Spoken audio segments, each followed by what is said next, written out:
We are honored today in having as our speaker one of the great women of our generation. Sister Belle Smith Spafford was born in Salt Lake City.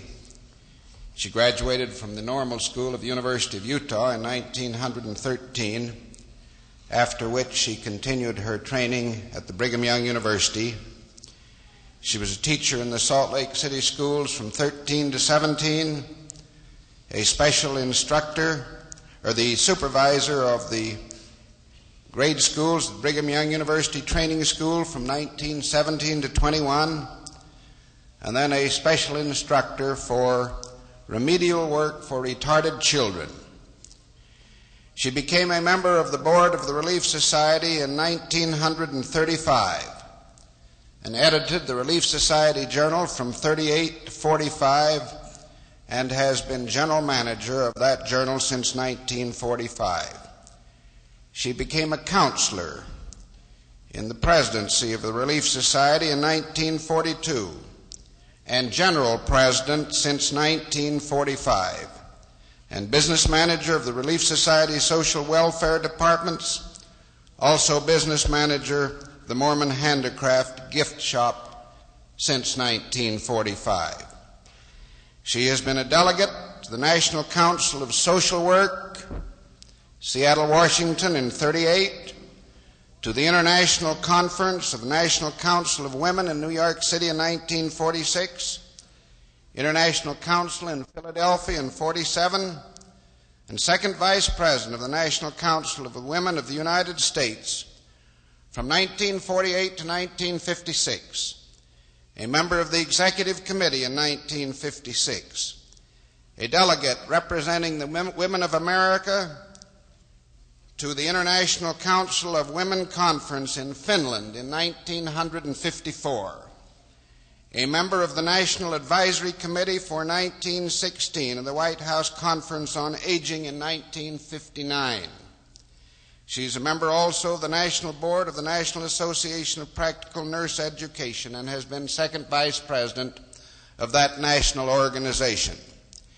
You will note, I'm sure from this, that she's not only a leader of the women of our church, but she is recognized for her leadership talents in many national organizations and has presided over a number of national conferences of women in this country. We had the honor at this institution of conferring on her an honorary doctorate degree in 1956, and I'm grateful for the opportunity of presenting her to you at this time, Sister Belle Smith Spafford.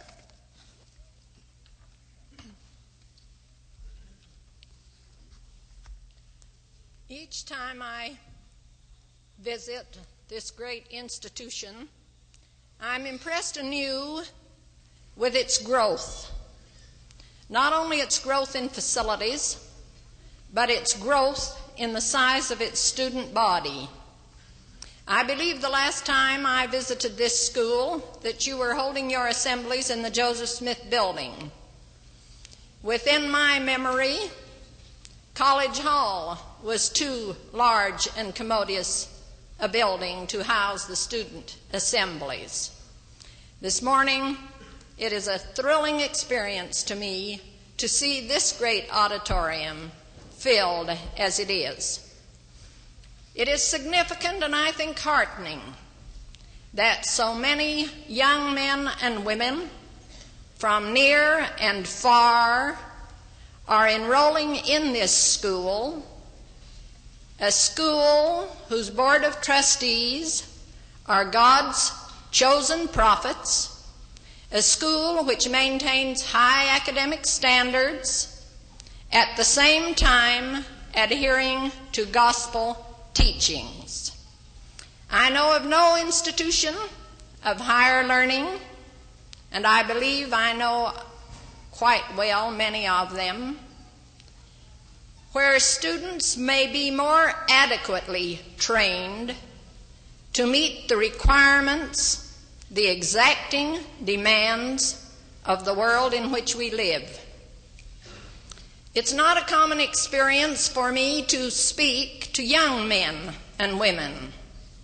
Ordinarily, my listeners are mature women, Relief Society women in the main. However, I feel that my many experiences have given me some concepts, some views, some opinions related to young men and women, which I am happy to pass on to you this morning, at least for your consideration. A few weeks ago, I stood at the gate of an airport in Chicago, waiting to be admitted to board the plane to return home from a church assignment. I noted through the gate a very fine-appearing young man, about 20 years of age, standing near the plane's boarding platform, conversing with an airline's attendant. They seemed to be in rather serious, almost argumentative conversation, and so I watched them. A few moments later, as I approached the boarding platform, I saw that the young man was blind, and I saw beside him a beautiful dog, which was a seeing eye dog. He was waiting for someone to receive his dog and to accompany him onto the plane.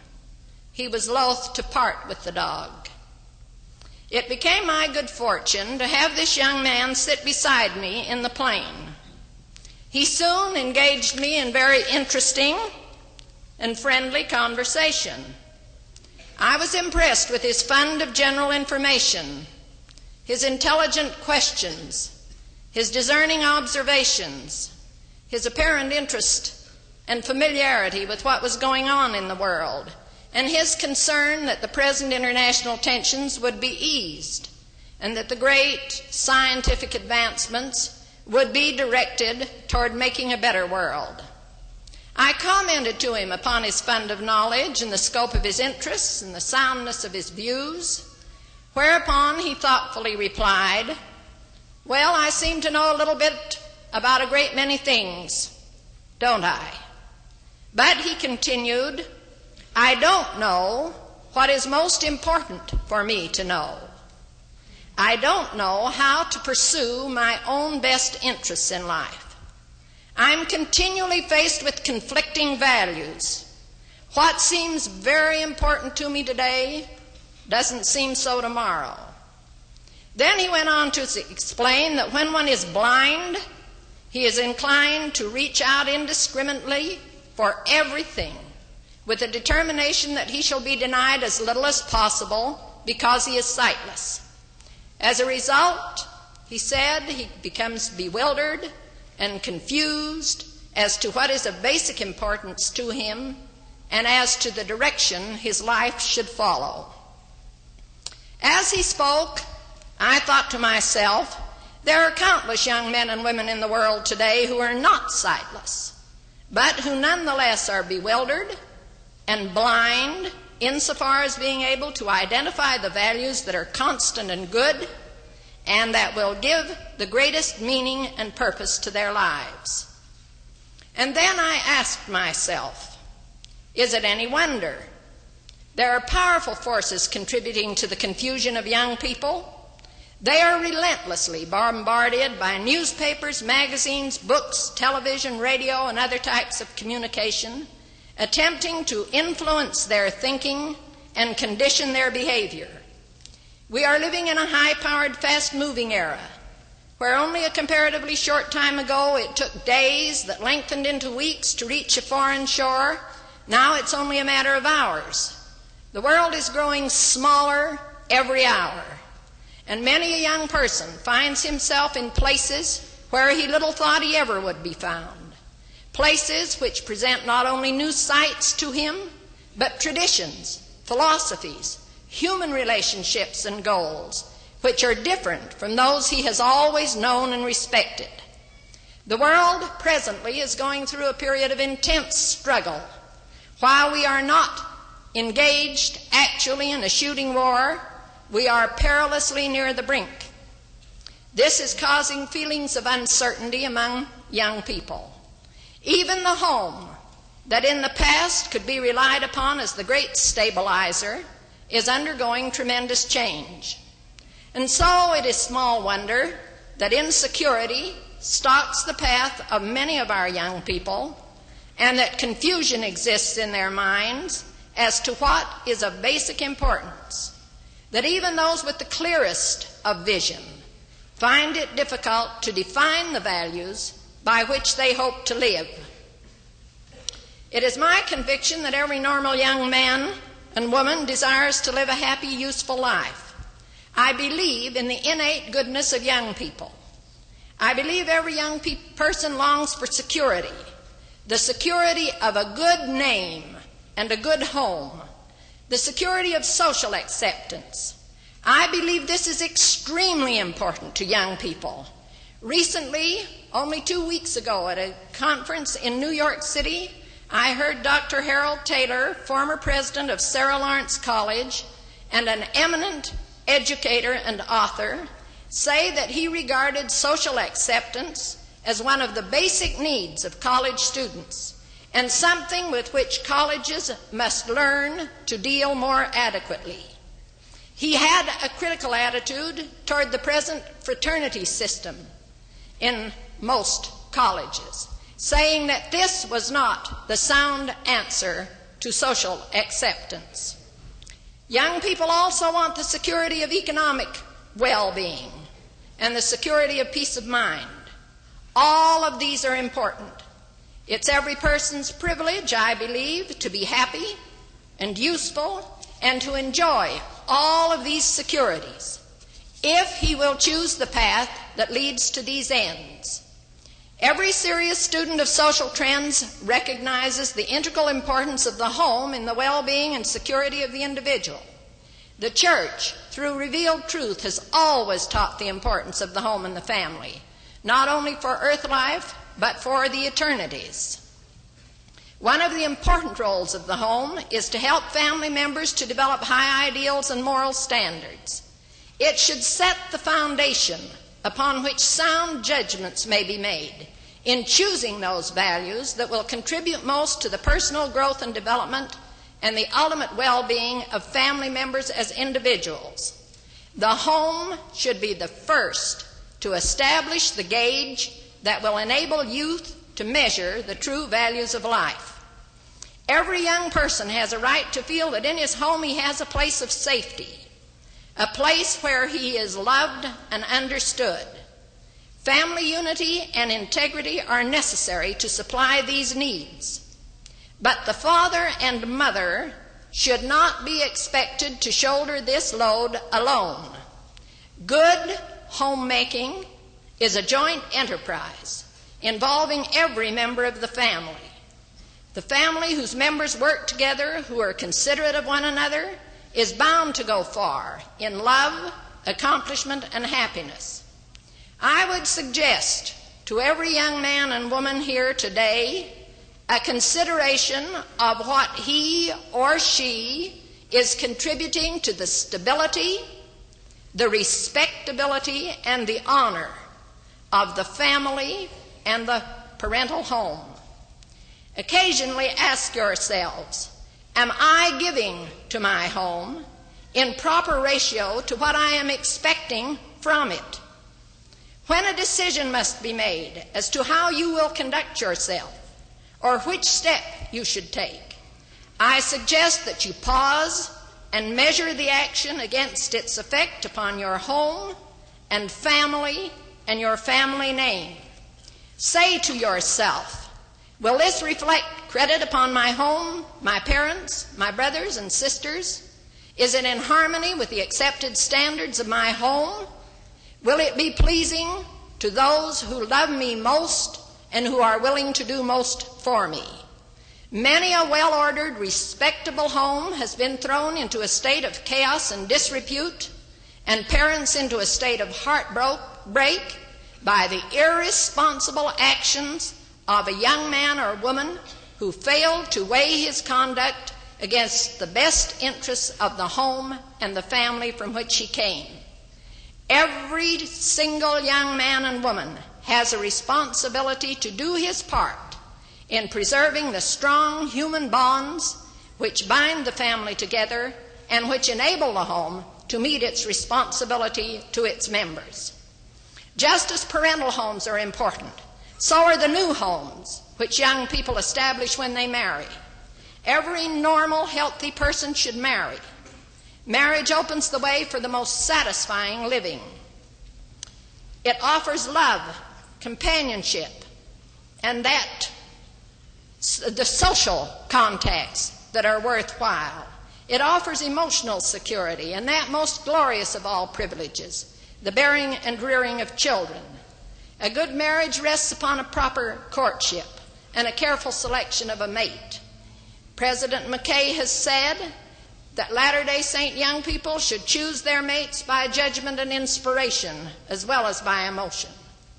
With Latter-day Saints, the marriage solemnized in the house of the Lord is the foundation upon which we build.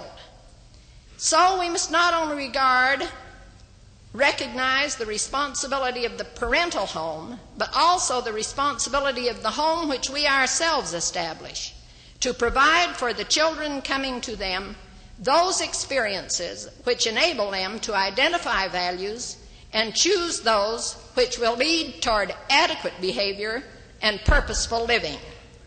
Now, there are other important aspects of life with which young people must concern themselves. Today, the world is seeking for trained and capable leaders. It is calling for men and women with character and ability to take hold of the almost unbelievable forces that have been released by science and harness them for man's blessing rather than his destruction.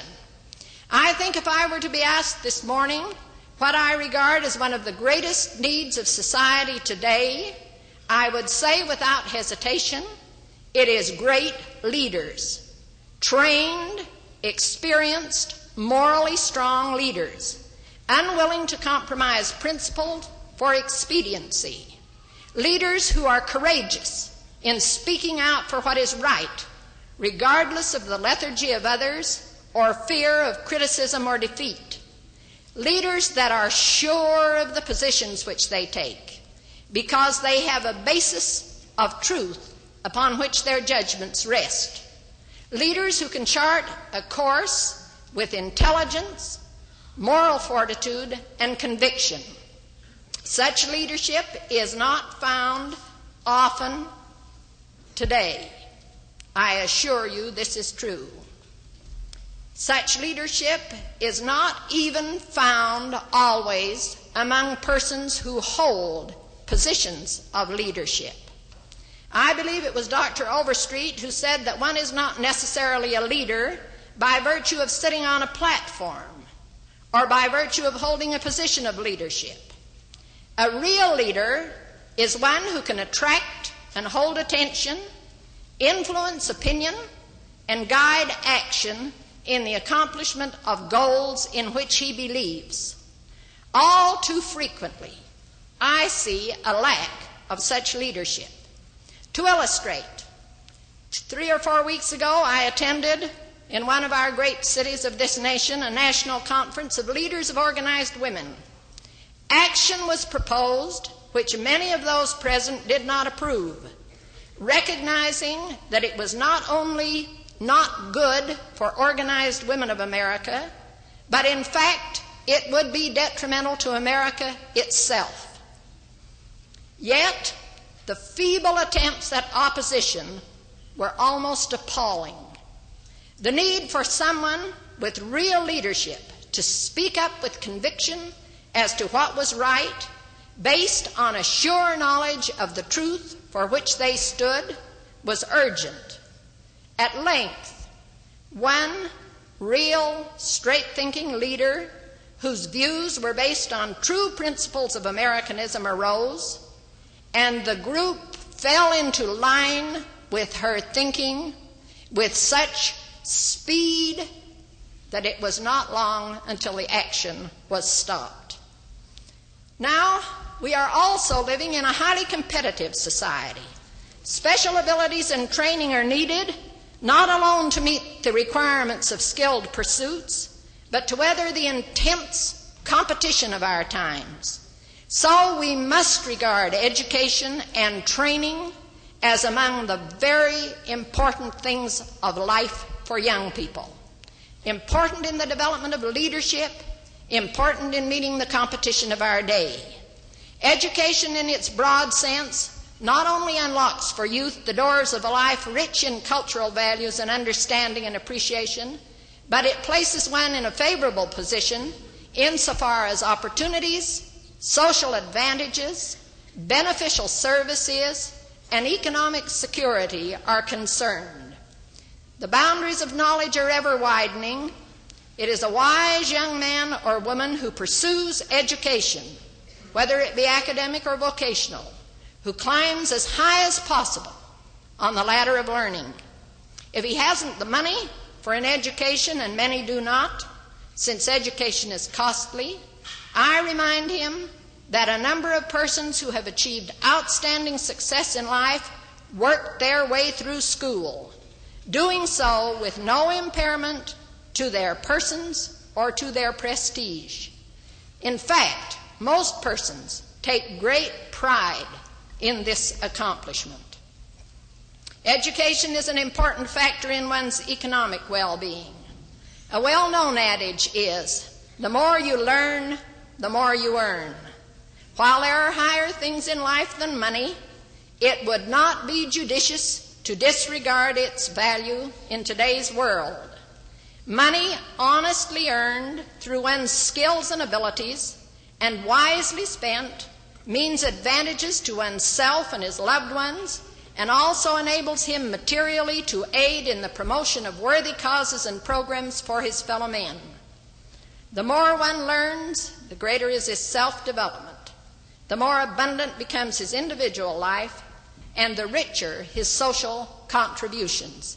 I have no quarrel with people who earn lots of money, provided they earn it honestly and spend it properly.